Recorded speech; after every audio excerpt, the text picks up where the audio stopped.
جو سب سے امپورٹنٹ بات طے ہوئی تھی ڈائننگ ٹیبل پر وہ یہ تھی کہ مومنہ کی رخصتی کی ڈیٹ فکس ہو گئی تھی۔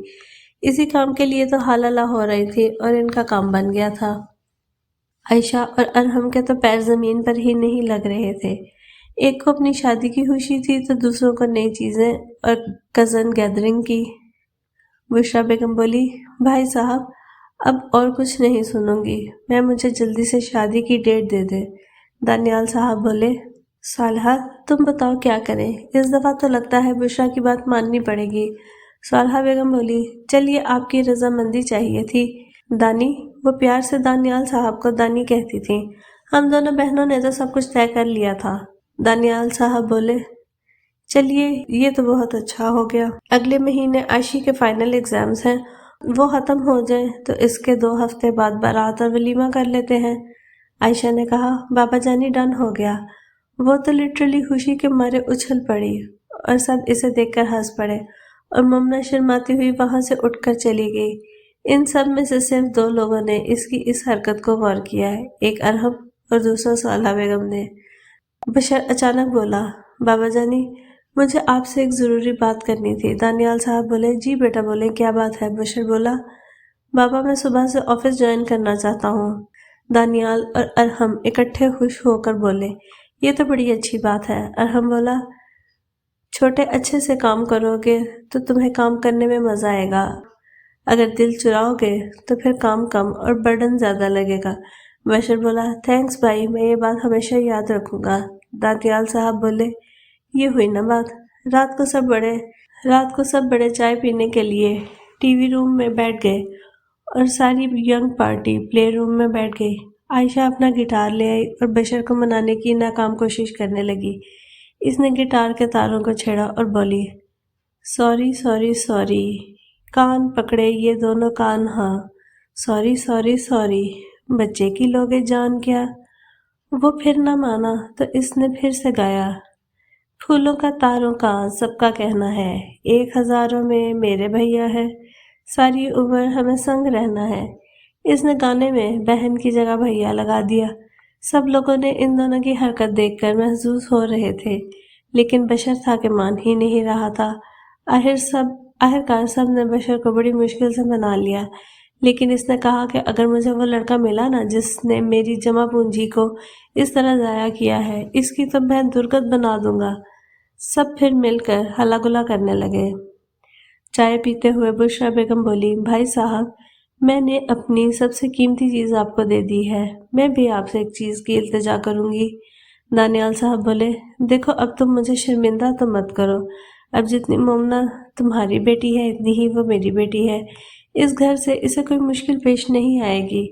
بشریٰ بیگم بولی، وہ تو بالکل نہیں آئے گی، اس بات کا تو مجھے پتا ہے، لیکن میں ایک اور چیز آپ سے مانگوں گی۔ دانیال صاحب بولے، اچھا اب بتاؤ بھی کتنی پہیلیاں بجواؤ گی؟ وہ بولی، میں وقار کے لیے عائشہ کا رشتہ چاہتی ہوں۔ پہلے تو دانیال صاحب چپ رہے، پھر بولے، بشریٰ دیکھو میں تمہیں نہ نہیں کروں گا، وقار بہت اچھا لڑکا ہے، میری آنکھوں کے سامنے بڑا ہوا ہے، لیکن یہ عائشہ کی زندگی کا فیصلہ ہے، میں کیسے لے سکتا ہوں؟ وہ اگر رضامند ہوگی تو مجھے کوئی مسئلہ نہیں۔ اس پر سب خاموش ہو گئے۔ وہ پھر ادھر ادھر کی باتیں کرنے لگی۔ اگلے دن جب دانیال صاحب آفس کے لیے نکلنے لگے تو وقار نے ان سے کہا، انکل مجھے آپ سے ایک بہت ضروری بات کرنی ہے۔ دانیال صاحب بولے، ہاں بیٹا بولو۔ وقار بولا، انکل ایکچولی آپ نا ماما کو نہ کر دیں، میں کسی اور سے شادی کرنا چاہتا ہوں، بٹ ماما نہیں مانیں گی، اگر آپ رشتے سے انکار کر دیں گے تو شاید وہ مان جائیں۔ وہ سب کچھ ایک ہی سانس میں بول گیا۔ دانیال صاحب بولے، بیٹا تم نے مجھے ایک عجیب الجھن سے نجات دے دی ہے، تھینکس الاٹ۔ وقار بولا، تھینکس ٹو یو، آپ نے میری بات سمجھی۔ انکل بولے، بیٹا اختر کے انتقال کے بعد تم بھی تو میری ذمہ داری ہو، تم بھی تو میرے لیے بشر اور ارحم جیسے ہی ہو۔ وقار بولا، انکل آج ہم لوگ واپس جا رہے ہیں تو اسی وجہ سے میں نے آپ سے بات کرنا مناسب سمجھا، پھر نہ جانے کب ٹائم ملے۔ دانیال صاحب بولے، یہ ٹھیک ہے، اور اب میں لیٹ ہو رہا ہوں تو نکلتا ہوں، اللہ حافظ۔ وقار بولا، اللہ حافظ انکل۔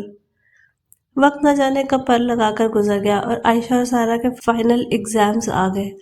آخری پیپر والے دن عائشہ کچھ کارڈز کالج لے کر آئی تھی تاکہ اپنی کچھ فرینڈز کو انوائٹ کر سکے۔ اس نے سب کو کارڈ بانٹ دیے۔ آخر میں وہ پروفیسر رفت کو کارڈ دینے آئی تھی۔ وہ اور سارا اکٹھی گئی تھی۔ اس نے رفت صاحبہ کے کیبن کے باہر کھڑے ہو گئی۔ سارا نے کہا سوچ لو۔ اس نے کہا سوچ لیا، تم بس چلو۔ عائشہ نے آہستہ سے نوک کیا۔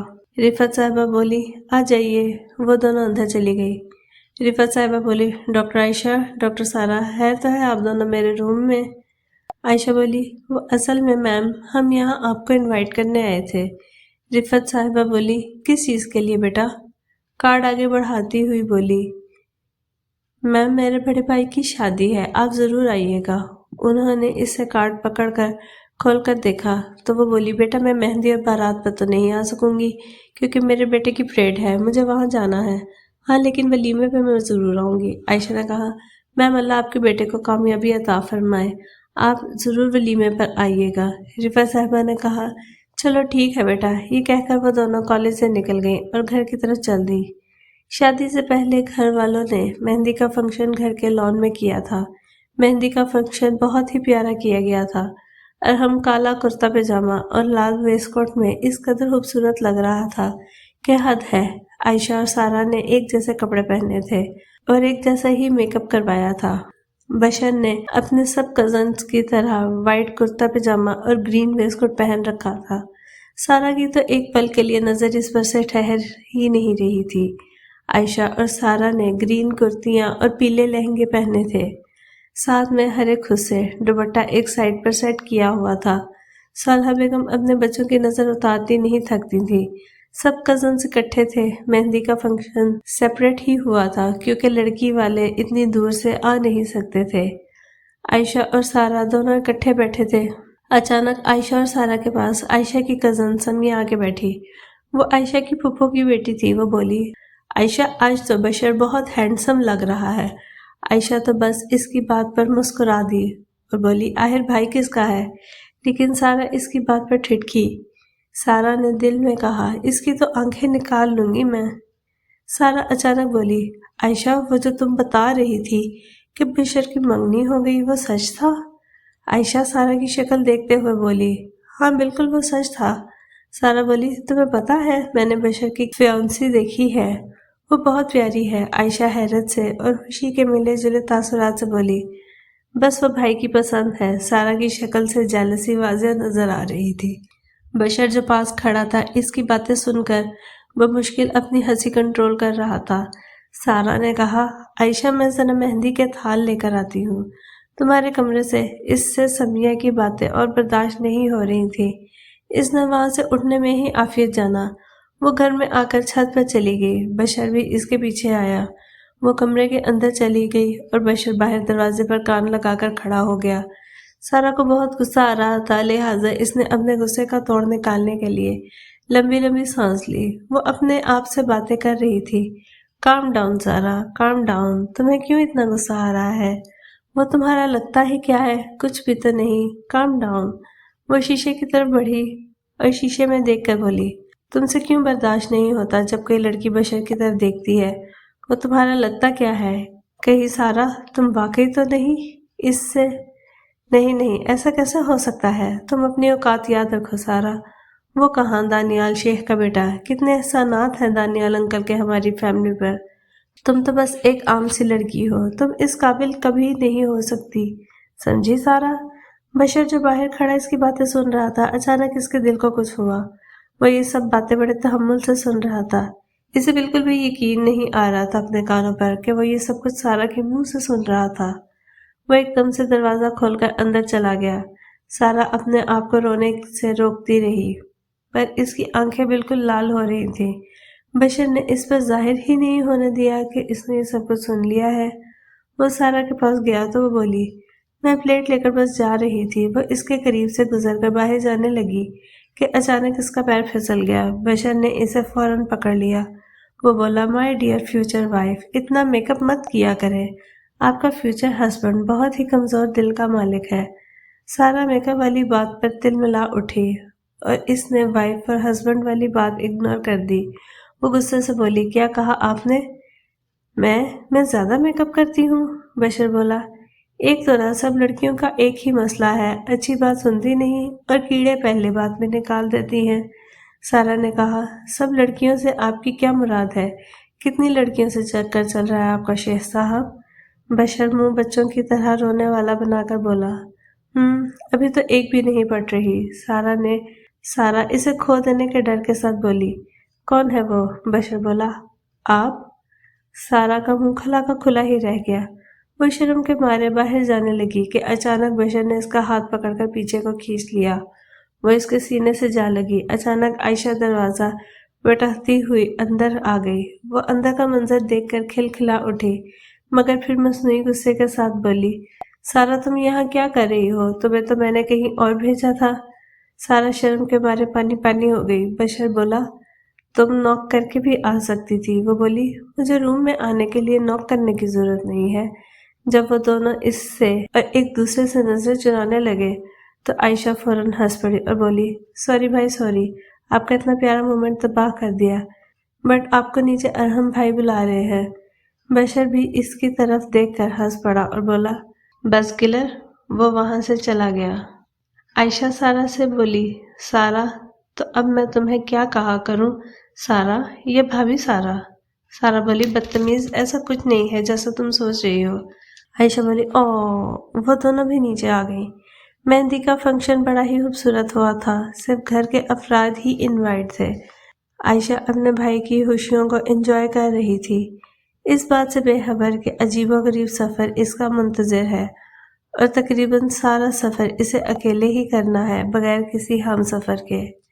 اگلے دن بارات لے کر شیخ فیملی لاہور گئی۔ وہاں جا کر ارحم کی نظریں صرف ایک ہی وجود کو تلاش کر رہی تھیں اور اس کی نظریں ہمیشہ ناکام ہو جاتی تھیں۔ کھانے کے بعد مومنہ کو سٹیج پر لایا گیا۔ وہ لال اور نیلے رنگ کے بہت ہیوی لہنگے میں ملبوس تھی۔ اس کی سرخ و سفید رنگت اسے کسی حور سے تشبیہ دے رہی تھی۔